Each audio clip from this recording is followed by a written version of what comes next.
Okay, good morning, everyone. We're making history. We're all in the first class of the 43rd year for senior university in the fall semester.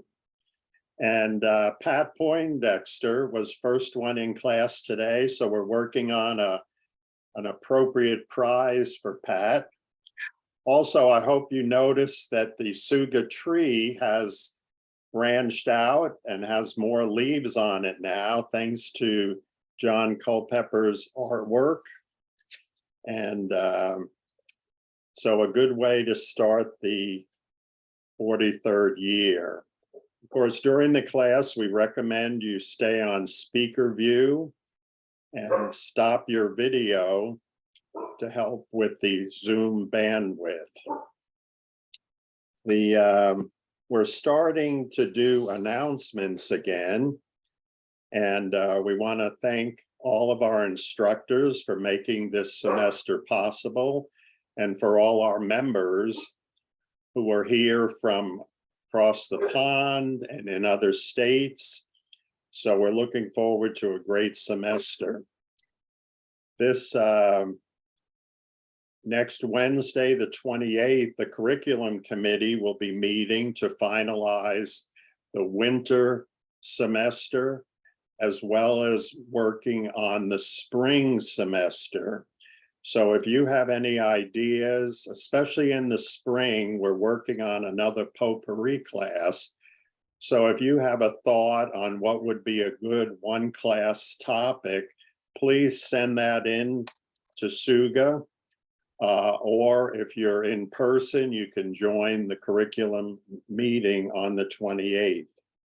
Also, for members that are only signed up for Zoom classes, if you decide to change, you can upgrade your membership, again, by letting Bill Beeson, our executive director, know.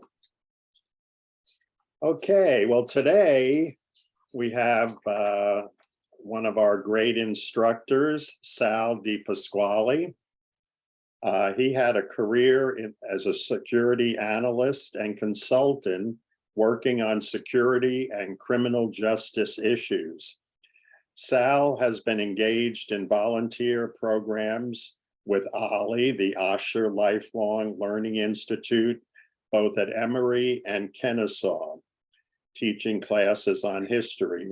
He was also an adjunct instructor in criminal justice at Georgia State University and taught security terrorism classes under contract to Texas A&M University. He also testified before Congress post-September 11th relative to the security of chemical plants. Sal began teaching at Suga in the winter of 2021. He also keeps busy delivering Meals on Wheels every Friday and is an avid hiker. So Sal, it's all yours. Okay, thank you, George. And thanks for the plug for Meals on Wheels, a great organization that does an enormous amount of good for our community. And I put up my opening slide with my email and phone number. Obviously, that's so that if you need to communicate with me, you can. You should have been receiving some emails from me prior to the class. If you have not, that means you're not on my email list. And please, if you're interested in receiving materials, send me a message and I'll add you to my distribution. We began this series of classes, which is to look at a revised history of America, because much of what we were taught in school as children and continuing on through today, what is taught traditionally in primary and secondary schools, is what I refer to as the Walt Disney version of American history. It is not a bona fide history class to teach you where we came from, what was the driving forces, and what was significant information. I argue that much of that has been obfuscated with trivial issues, and which are cherry picked to create a narrative about being exceptional and great and wonderful. But the real story is a very different one. And, and you can see it going on today in contemporary debates about how can we control what our children in school are being exposed to. So again, that kind of, I feel, and gives credibility to my argument that most of what we get is the Walt Disney version of American history. So I put together a series of classes. This is the third and final set of classes based upon the 24 things that I think someone needs to know to understand American history. And it suggests that from the time that we transitioned from hunter-gatherers to agriculturalists and pastoralists, what is known as the Neolithic period, that transformed the human experience into one massive criminal enterprise, of which America is simply one iteration of that phenomenon. It is through that process of becoming agriculturalists and pastoralists that our human experience became exposed to ideas of property, possessions, ideologies, greed, power, wealth, and greed. And so when people say something is human nature, it is not necessarily human nature when you look at the long history of our 350-year existence as a species. So today we're going to start the final 8 issues that I think are important for you to understand about American history. We're going to talk about the Proclamation Line, the James Somerset case, colonial secession. My argument is it was not a revolution. It was merely a secession from England because nothing changed from what was before to after. And then we're going to talk about the Industrial Revolution, which drove America more deeply into the world of enslavement and brutality, with a very select few people becoming enormously wealthy at the expense of many others. And so we left off our last series of classes with settler colonialism and the French and Indian War. In this, we're going to examine, again, converging forces leading to the secession from England. And as I've mentioned before, historical events that we look at as key events, what's important to understand are the external events that are converging to make that event happen. Why did it happen? It happened because these other things were happening at the same time. The American Revolution was a direct product of the French and Indian War and the consequences of that.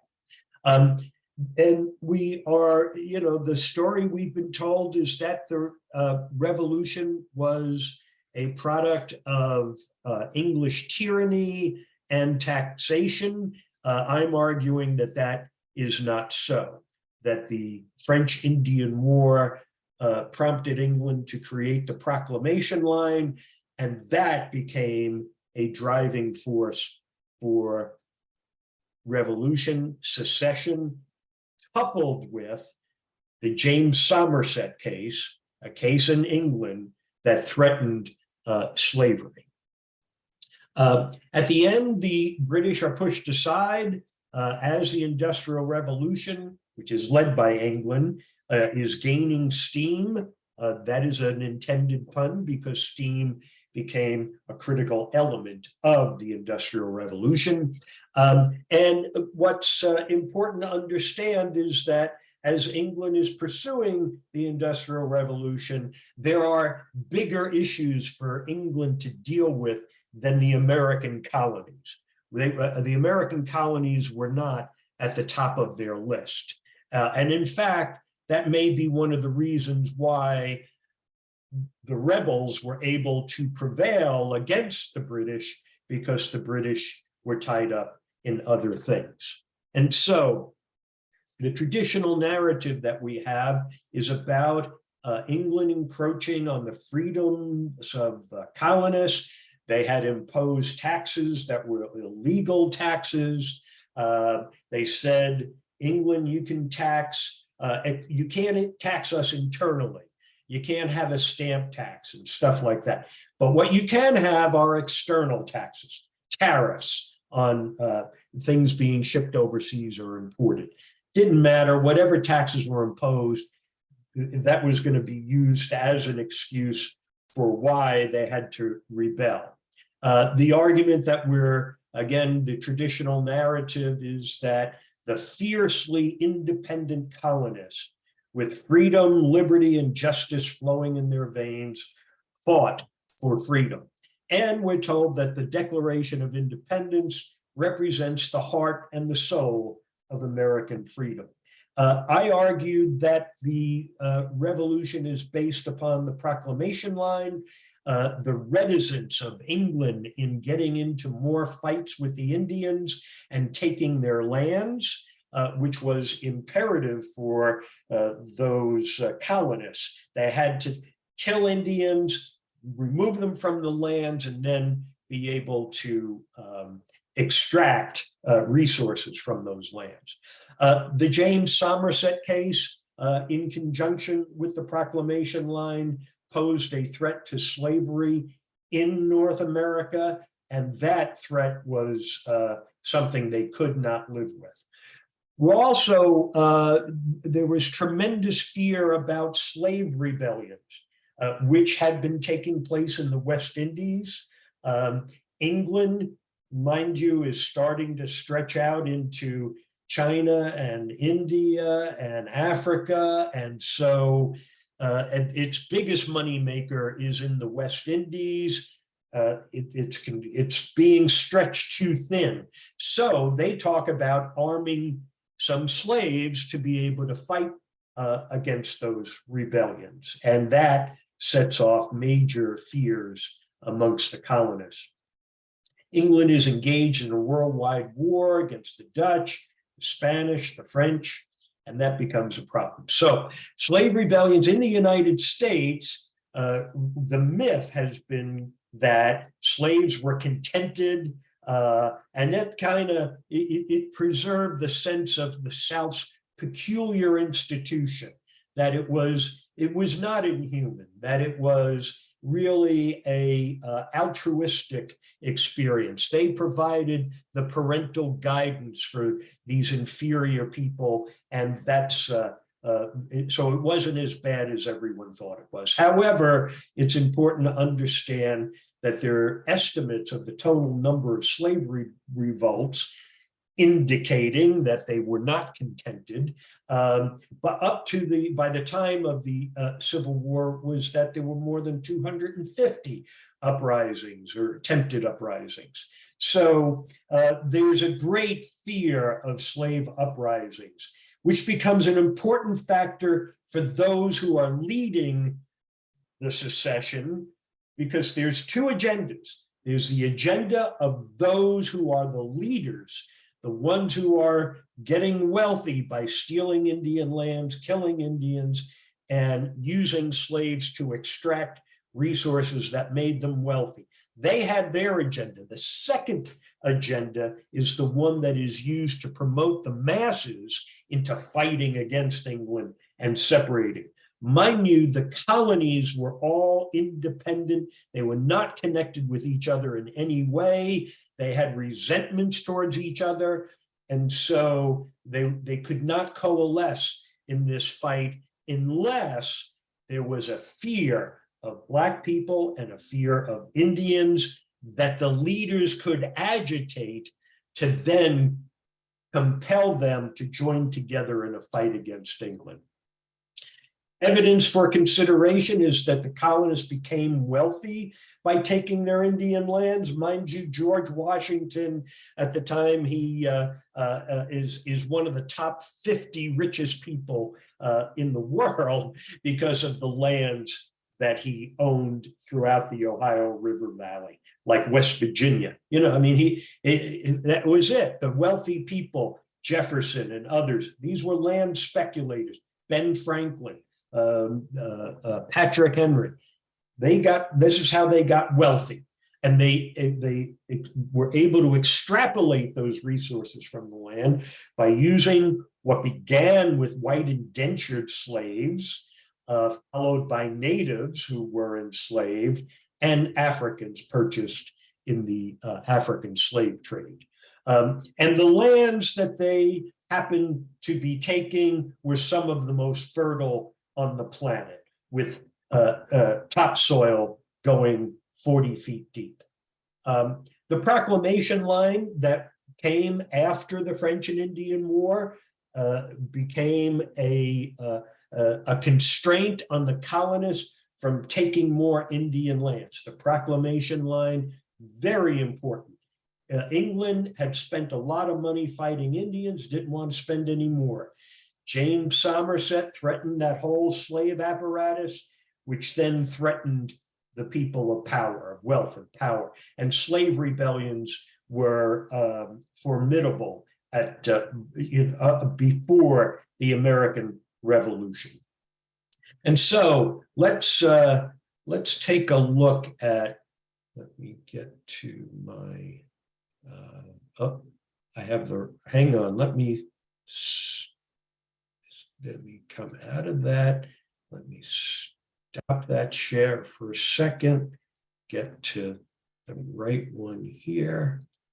Then I can come back there, share screen.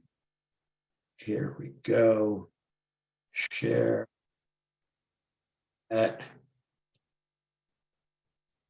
If you look at Native Americans from their perspective, when white people arrived, they were a disruption, they were shocking, and they were surprising in all sorts of ways. But for many Indians, they simply looked at them as another rival group. And this is one of the interesting facts about 17th century American history. From Indians' perspectives, whites were in a way a bit similar to other rival Indian nations. So perhaps you'd trade with whites, perhaps you'd make war with whites, perhaps you'd ally with the whites against another Indian nation. Indians didn't see things in white and red, if you want to put it that way, white and red terms, because the white settlements weren't powerful enough until much later in the 17th century, even into the 18th century. So they didn't see this as an invasion, as a form of genocide, in a way that would unite them as Indians against white people. The ways and thoughts of the white men are strange. But for all that our skins are of different hues, we are friends, Chingachgook. You could talk about the 18th century as a 100-year period in which Indians increasingly realize that the battle is between them and white people. And in 1763, when it became clear to a host of different Indian groups in the Midwest that the wind was changing, they launched a rebellion. It was led by an Ottawa Indian named Pontiac, laid siege to the British fort at Detroit. He didn't succeed in destroying the fort, but he got the people there very scared indeed. And it made London aware of the problem of managing Indians, especially in the Midwest. And one of the most extraordinary things that happened is that George III declared in the autumn of 1763 a line of proclamation. That's what it was called, the line of proclamation, which forbade any white settler from settling beyond the Appalachian Mountains without his explicit permission. So effectively, the idea was to put the brakes on white settlement to preserve British trading relationships with the Indians. But of course, the irony here is you've got tons of white settlers moving to America looking for land. So in effect, in 1763, this royal proclamation creates a new tension between ordinary white settlers on the ground and the crown. And it's definitely one of the contributing factors in the American Revolution. White settlers believe after 1763 that the British government doesn't support them, and instead it backs the Indians. And after the American Revolution, or in the process of the American Revolution, the gloves really come off for white Americans, and the new United States is not an Indian-friendly nation in the least. Native Americans were in an impossible situation. side with the British. Share.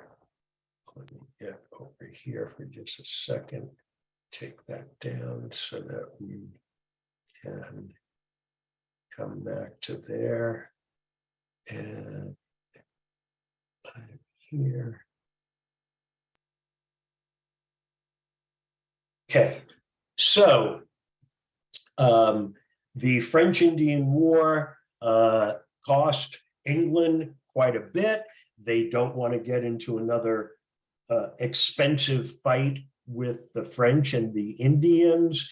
So the king, King George, declares the proclamation line, says you can't go over these lines.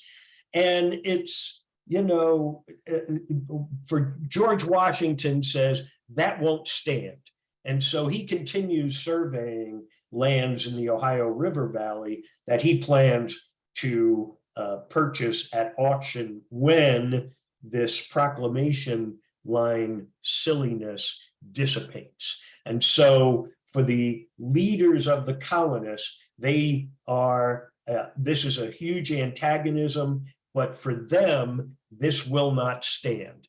This is the proclamation line, and this is rich soil that that the colonists want to get their hands on. And so it's electric shock, because the way it worked is that England had set up its place. It had invaded.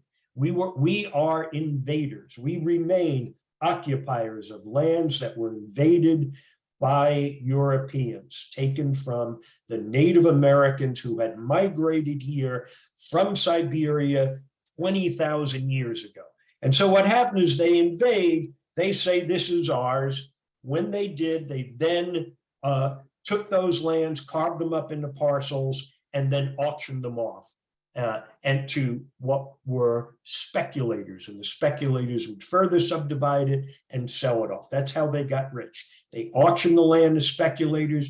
Washington was a land surveyor and then a speculator. His brother Lawrence ran the Ohio Company, which was a land speculating company. And so were the other founding fathers. It was a key source of antagonism. However, here I have Woody Holton, Pulitzer Prize winning historian, University of South Carolina, and he writes, most historians deny that the so-called proclamation line of 1763 was a cause of the American Revolution. And he goes on to say that the ease with which yeoman families slipped across the imaginary proclamation line has led scholars, particularly pro-Indian historians, to assume that the barrier was also ineffective with speculators. Speculators must be distinguished from settlers because they couldn't now buy it straightforward. But it's to highlight that the assumption that the proclamation line was not a cause of the American Revolution is wrong. And so in the background, there's fears of slave uprisings. 1733, the Dutch colony of St. John, now U.S. Virgin Islands, has a major slave rebellion. There's Tacky's rebellion in 1760, 1761 in Jamaica. And in Jamaica, there are slaves who have run away and created their own alcove in Jamaica, where they will fight off the slave masters who are going to come and try and retrieve them. They create their own environment, and they're going to live there, and they're going to subsist, and they're not going to be enslaved. The same thing happens in Virginia, by the way. And so the idea of the Maroons, the people who run away and create their own thing, becomes a major factor. And so what you have is the imperial defense, the inadequacy of the imperial defense, according to Andrew Shaughnessy, another professor, I believe he's at Penn State, is another reason why white island colonists opposed the American war. They didn't want to, it was like, we can't get involved in the American war because the acute white manpower shortages necessitated the arming of blacks who also posed a threat to the white minority. See, we're stretched too thin. We can't get involved, when the revolutions are, we can't send all our resources there. We've got a lot of other things. This is Britain. We have a lot of other things we have that are of higher priority. And so it really set a stage where England could not invest its resources in battling the revolution. British Empire in the 18th century, you can see here they are in the North American colonies. Their big money maker, though, are the islands in the South, and they're also making initiatives into India, Australia, and South Africa. So, they have things of greater priority.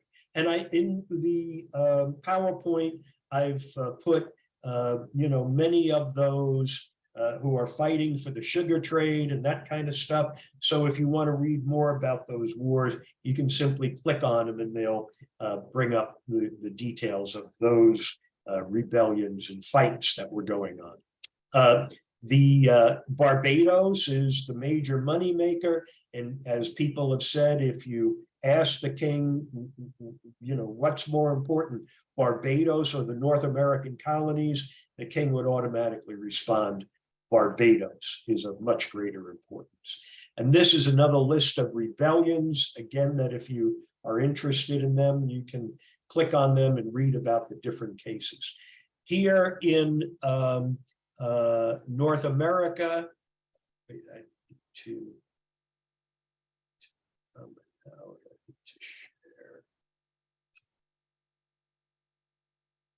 share this.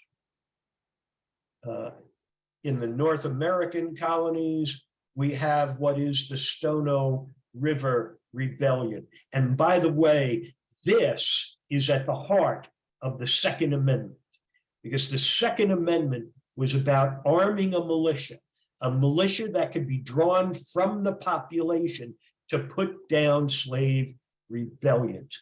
That is the heart of the Second Amendment.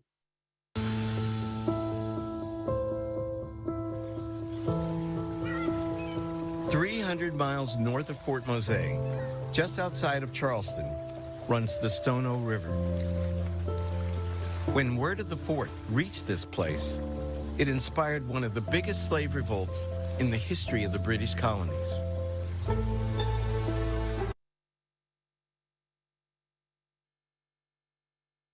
Is the sound okay there, George?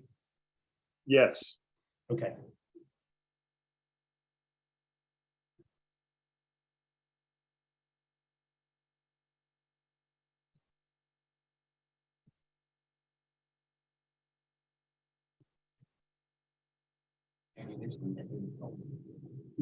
Sal, it's not running yet. You had stopped it. What happened?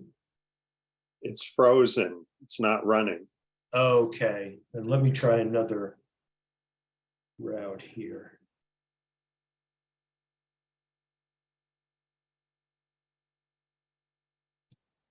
Are you getting the video now? No, I mean, we see the video, but nothing's moving. But it's frozen, okay. And let me try it this way. Hang on, let me do it.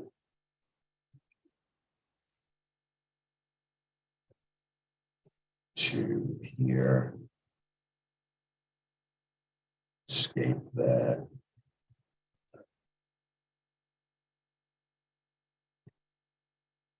To here.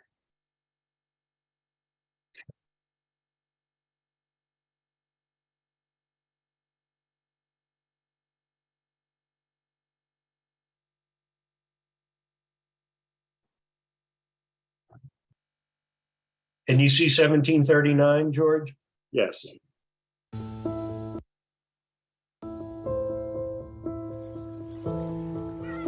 Sound? 300 miles north of Fort Mose, just outside of Charleston, runs the Stono River. When word of the fort reached this place, it inspired one of the biggest slave revolts in the history of the British colonies. It all started right here, the site of what was once a general store called Hutchinson's. Sunday morning, September 9th, 1739, Hutchinson's store had been looted. Its guns and ammunition had been stolen.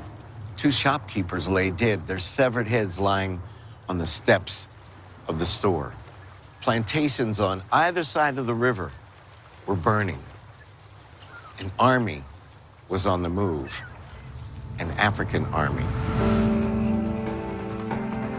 They were headed for Fort Mose. They set out before dawn, a group of roughly 20 men. Their tactics were simple. They surrounded plantations, then burned them to the ground. The ringleaders came from the Kingdom of Congo, a powerful African state. Some had military training, and they had a plan.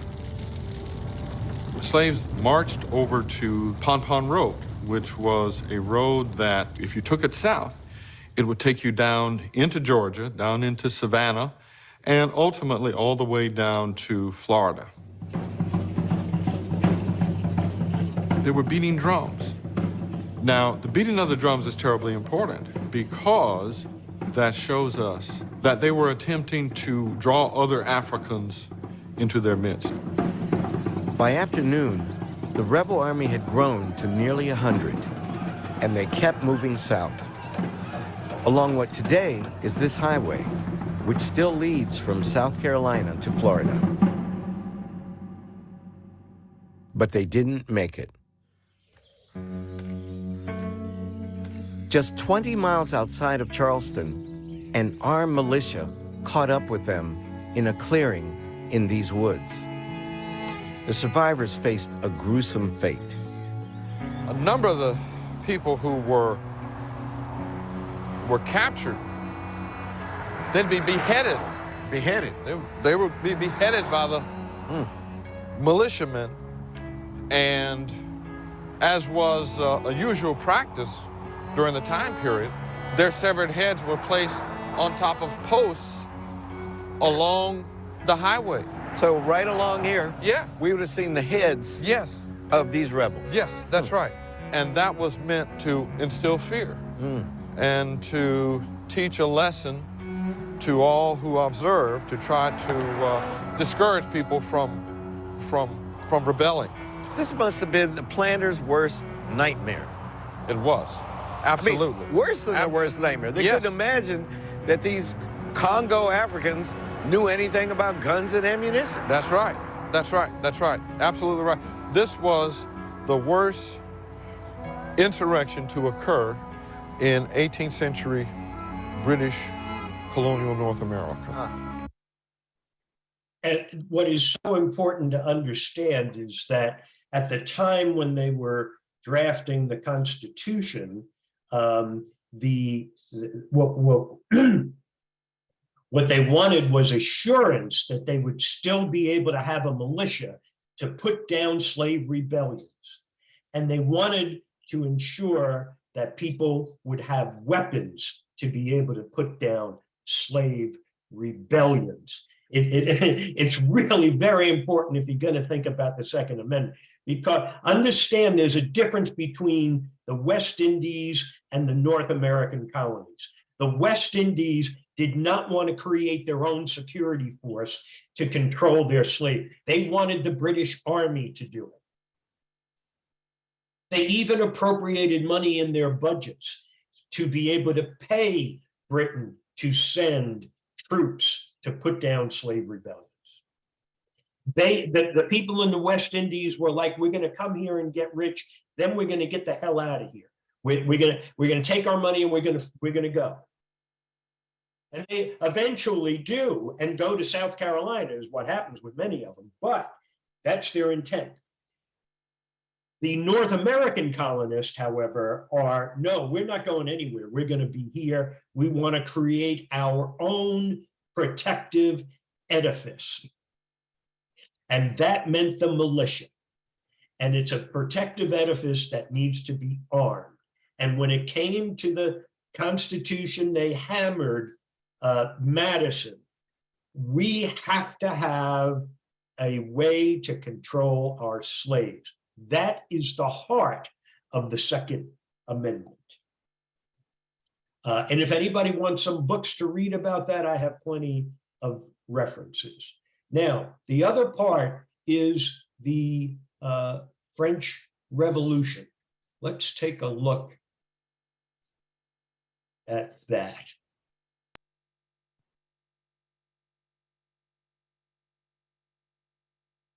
Okay, I have that shared. Nearly a decade earlier, King Louis XV lost the 7 Years' War, battling Great Britain over territory in North America. The ill-fated conflict all but bankrupted France of money and prestige, leaving the country's coffers drained, even as its population is growing bigger every day. With diseases like the plague a distant memory, fewer people are dying, but more and more of them are hungry. France grew from 20 million to 26 million in the 18th century after having grown only 1 million in the preceding 2 centuries. That put tremendous strain on what was there, and so there was a lot of anxiety. 4 years after the royal wedding, Prince Louis's grandfather loses his final battle with smallpox. Louis XV dies a defeated and unpopular king and leaves behind a country on the brink of chaos. It's important to understand that the same as England had spent a lot of money in fighting the French Indian War, so did France. And it was the financial strain on France that is a key factor in the French Revolution. To see Enlightenment ideals in action, one need only look across the Atlantic, where the Americans are fighting for freedom from France's old nemesis, Great Britain. Young King Louis wants revenge for his grandfather's defeats, and he sees an opportunity in the American War of Independence. Louis commits to the cause a total of 2,000 million livres, enough to feed and house 7 million French citizens for a year. His investment would mark the beginning of financial collapse for France. America bankrupts France, in effect, because the debt which the French monarchy incurs in order to fight the American War of Independence turns out to be absolutely crucial in the financial situation of the French monarchy, because the French monarchy cannot pay those debts.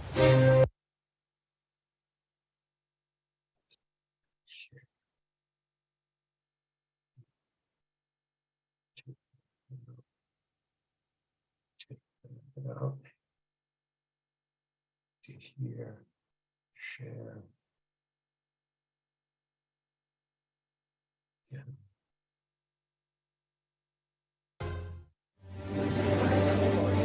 Versailles in the late 1700s is an oasis of extravagance, surrounded by a land in despair. And with an uncertain king at the helm, France is charting a course for disaster. After 19 years of marriage, Louis has sired 4 children. Yet as a king, he remains impotent. In an attempt to demonstrate leadership, Louis dabbles in financial reforms. But his misguided interfering burdens the poor with heavy taxes, while the nobility pay hardly at all. With the economy in ruins and the people restless, it seems as if even the heavens are angry, smiting France with the most bitterly cold winter in 90 years. If ever God intervened to make a situation worse, the summer of 1788 and the spring of 1789 is a moment when that happens. By the summer of 1788, you already have a burgeoning political crisis, and it's developing against a background of very serious food shortage. For the people of France in the 18th century, flour is the essence of life itself. Bread, the measure of existence. Most ordinary people in France ate at least 2 pounds a day of bread. Bread was all important. Its price was immediately felt by everyone. If the price doubled, you were in big trouble. Under Louis's financial mismanagement, the cost of flour skyrockets. Sparse food supplies are hoarded. And the cost of a loaf of bread soon equals a month's earnings. Hunger turns to rage. Riots break out across France. Homes are robbed. Bakeries are raided. Shopkeepers suspected of stockpiling bread are lynched on the spot.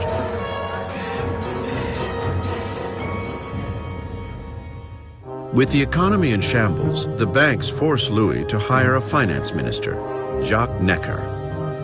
An enlightened thinker, Necker is popular with the people in a way that Louis can only envy. Jacques Necker was undoubtedly the most popular minister throughout the spring of '89 because he's taken the line publicly in his writings that the government's duty is to make sure that there is enough bread and grain for everybody. The nation in Share. Get back to here. Take that one out. Do this one. Okay.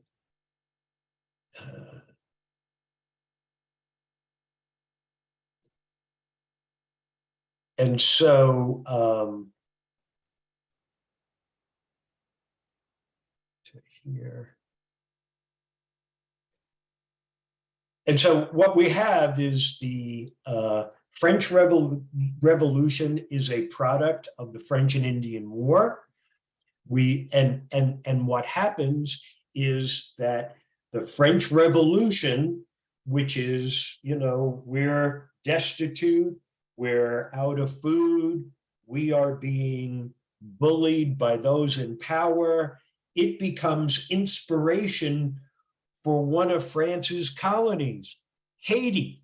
And what does Haiti do? They have a revolution, which is the first successful revolution by African slaves. And that sends shockwaves through the colonies. And so what you have is that the forces that start with the French and Indian War creates the proclamation line. That becomes an obstacle to the people of wealth and power who want more Indian lands and want the muscle to kill the Indians and remove them so that they can then use slaves to go in and extract wealth from those lands to add to their wealth and their power. So that becomes a major antagonism for a revolution. At the same time, that French-Indian War sparks other revolutions, including rebellions by enslaved people, which further frightens the hell out of the rich and powerful and wealthy in the colonies. Not only is their source of wealth the lands where they can extract wealth, but the vital labor source to be able to get that wealth out of the ground is now rebelling, and they're afraid of that. And so these will become major factors in driving the leaders of the colonies to want to split from England. So we have the American Revolution based on taxation without representation and a tyrannical king. I argue no, that the American Revolution based on proclamation line, England's reticence in fighting Indians and taking their lands, the James Somerset case, which we'll get to next week, and the pervasive and terrifying fear of slave rebellions. The sugar-producing islands were key money makers for England. They were of far greater importance than the American colonies. Slave masters were temporary residents in those islands, and so they depended on England to fight them. They depended on the British Navy and Army for protection, in contrast to the mainland colonists who were depending on their militia to do it. As the Americans were moving towards secession from England, Virginia's Governor Dunmore threatened to free slaves and to arm them to put down the rebellion. Virginia was terrified. And I say, see Alan Taylor, historian from University of Virginia, who's written extensively about it. It's a key motivator for Madison in writing the Second Amendment. And next week, we will take on the James Somerset case. So, okay, George, with that, we can stop and, oh, wait, before we do, I have one more thing I want to do before we open for questions. I want to try something different with this class. You may or may not like this, and you're welcome to, send me messages and tell me I can't stand that. I mean that, I really do, because I want to read poems at the end of the class, a poem that I think applies. You may not. Poems are designed to, stimulate thoughts of different things. And this is lyrics from a song, which in my view, they're poems, song lyrics are poems. So here it goes.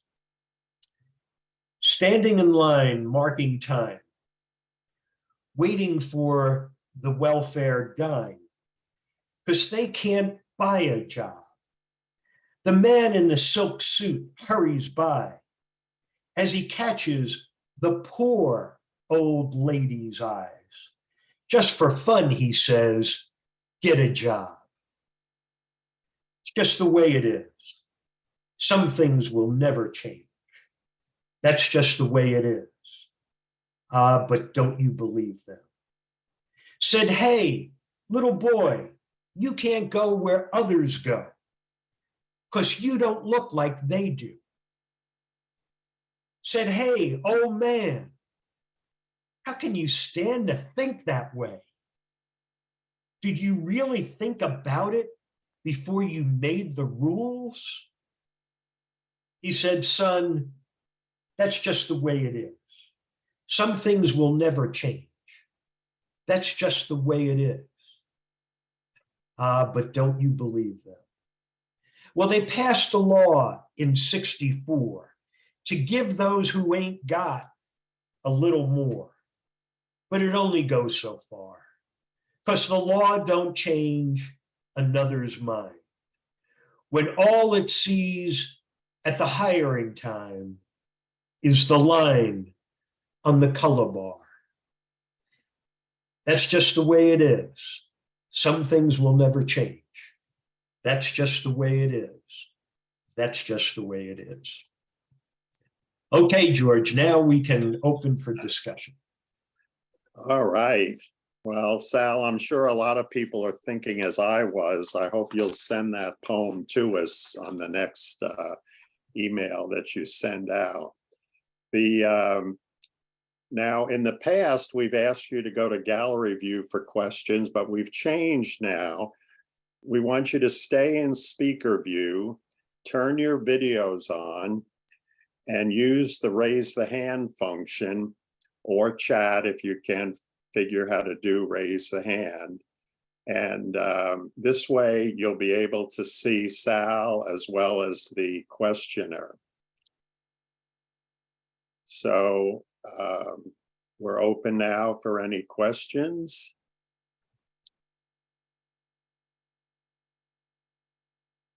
I see Robert waving his hand. Bonnie is wondering who wrote and sang the poem, Sal? That's Bruce Hornsby. Bruce Hornsby. Bruce Hornsby in the Range. Okay, we have Howard is coming, but that's not his real name. What is it, Tim? Tim. Yes. The fact that the King of France, I forget which number it was, died of smallpox reminded me, since I'd worked in the smallpox program, how smallpox has affected human history.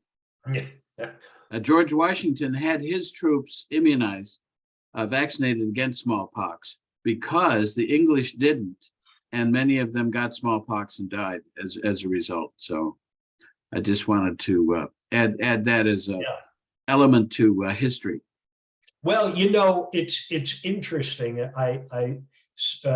It's kind of a side topic, but I sent out a link to the American Historical Association's National Convention that's coming up, because I wanted people to see how historians go about doing their work. It's really interesting, because people will say, oh, well, that's just leftist stuff and conservative stuff. Serious historians have no agenda about conservative or liberal or any of that. They have a topic they want to write about, and they put it out there for other historians, and they say, I'm thinking about writing something on this, and here's my idea. And then the others chime in ideas, and they say, don't skip over this fact, don't skip over that other. So it's looking at, it ensures that the academician is not skipping over substantial information as they do it. And it also gives them leads onto things that they need to look at. So it's really quite interesting. Right now, one of the big topics in history is what they call big history. And it's kind of like this class. It's looking at the big picture, not getting too deep into the details, but trying to connect different events together so we have a better understanding of where this event came from. One of the areas that I have found fascinating is where historians are writing a history of cotton, a history of salt, not, King so-and-so or the France or what, but about this resource that became a source of great wealth and power. And it's fascinating to look at it. There's a history of indigo as well. History, yeah. I would love for someone to do a history of smallpox, because you are so right. This disease has altered much of what has happened in the human existence. And I think it would make for a great book. I'd love to read it. Yeah, I think you're right, Tim. It's very significant. George, I saw Robert waving his hand. I don't know if you see that up there. Robert's iPad. Oh, okay. Let me find him.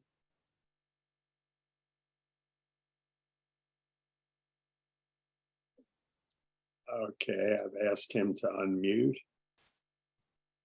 Robert, if you could hit your unmute button.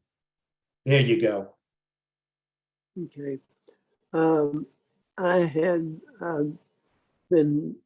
under the impression that the British used the Hessians to do most of the fighting. Is that true, or what role did the Hessians play? Yeah, no, the Hessians were very important force for the British fight against the colonists. It further highlights how strapped, how thin, how they were strapped for resources to be able to fight against these different rebellions. They had rebellions happening in the West Indies. They had them happening in the northern colonies. They are trying to invade India. I mean, they were stretched very thin. And why I think that's important is because we think that that at the time of the Revolution, the American colonies were of great importance to England. They were way down on the list. And if it wasn't for that, the British Navy and the British Army would have crushed the rebellion. Yeah. And so using the Hessians was a very important source of military power. Yeah. About how much, what you have any concept of the percentage that the Haitians fought? I don't. There are things written about it, but I can't recall offhand what the numbers were, but they were substantial. I don't know. I can't give you an answer to that directly, but yeah.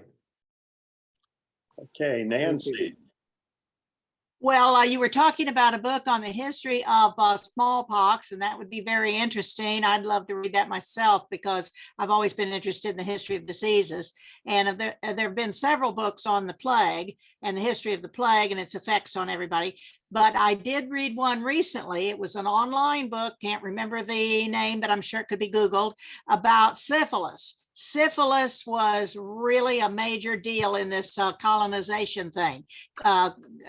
Countries in Europe, that's apparently syphilis was everywhere, and they were coming over to the native populations. And I'm talking about Mayans and Aztecs and that group in South and Central America, plus the Native Americans in our country, which wasn't a country at that time. But anyway, they also didn't have any knowledge at all of anything about syphilis.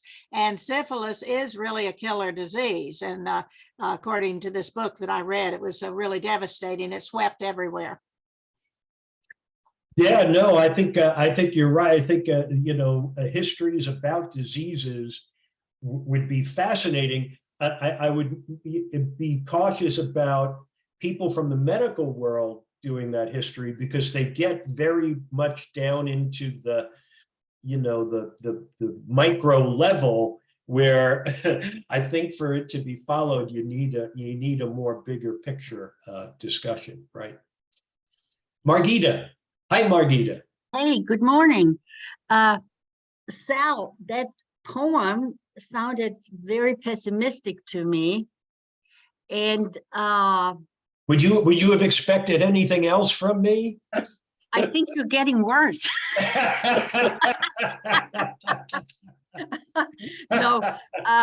No, seriously. To me, I cannot buy into this pessimism.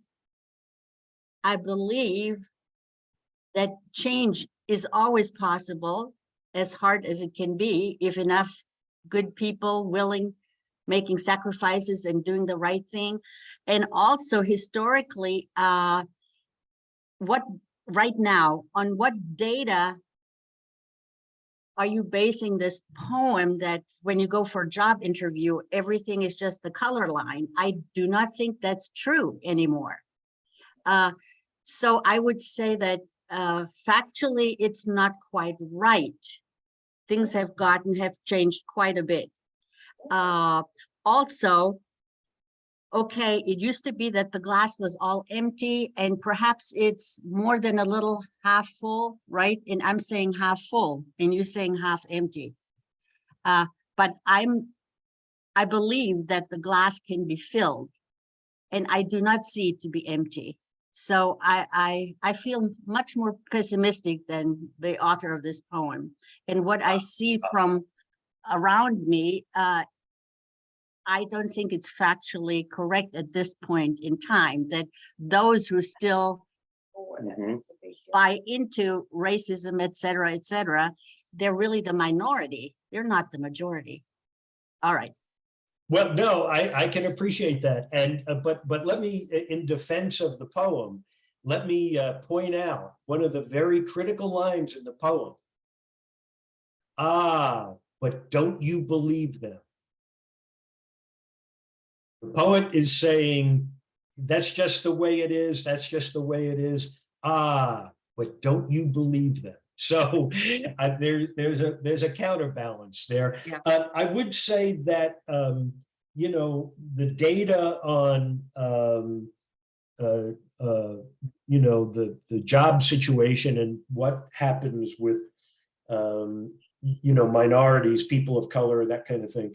It's debatable. There's a lot of debate that goes on around it. However, and of course, as you read the statistics, you can draw, things are getting better or they're not, or, there's not one interpretation, there are multiples. from my perspective, it still is, it's going at a snail's pace. Carol, you'll be the last, so because we have another class coming up. So well, go ahead, Carol. There's been a book written about smallpox, and it's called The Speckled Monster, A Historical Tale of Battling Smallpox. And it's by Jennifer Lee Carroll, Carrell. And it is quite well documented. And it's pretty big. Good, good. If you can email me that reference, I'll send it out to people. Right. Yeah. Yep. Okay, Tim, you get the last word. You have to unmute. Nice. Okay. I'm going to send you a bibliography of smallpox Great, books. The one just mentioned, the speckled something. I'll have to look that one up, but I've read several. So I'll send you a bibliography and you can share it if you wish. That's great. Great. Thank you. Well, we're out of time. George, anything that you need to close with? No, just everybody can turn their video on and let's all go to gallery view so Sal can see everybody, and we'll give him a good round of applause for the opening class. Thank you. Thank you. Thanks, Al. Okay, thanks, everybody. Thank you. See you next week. Sign in early for the next class. Yeah.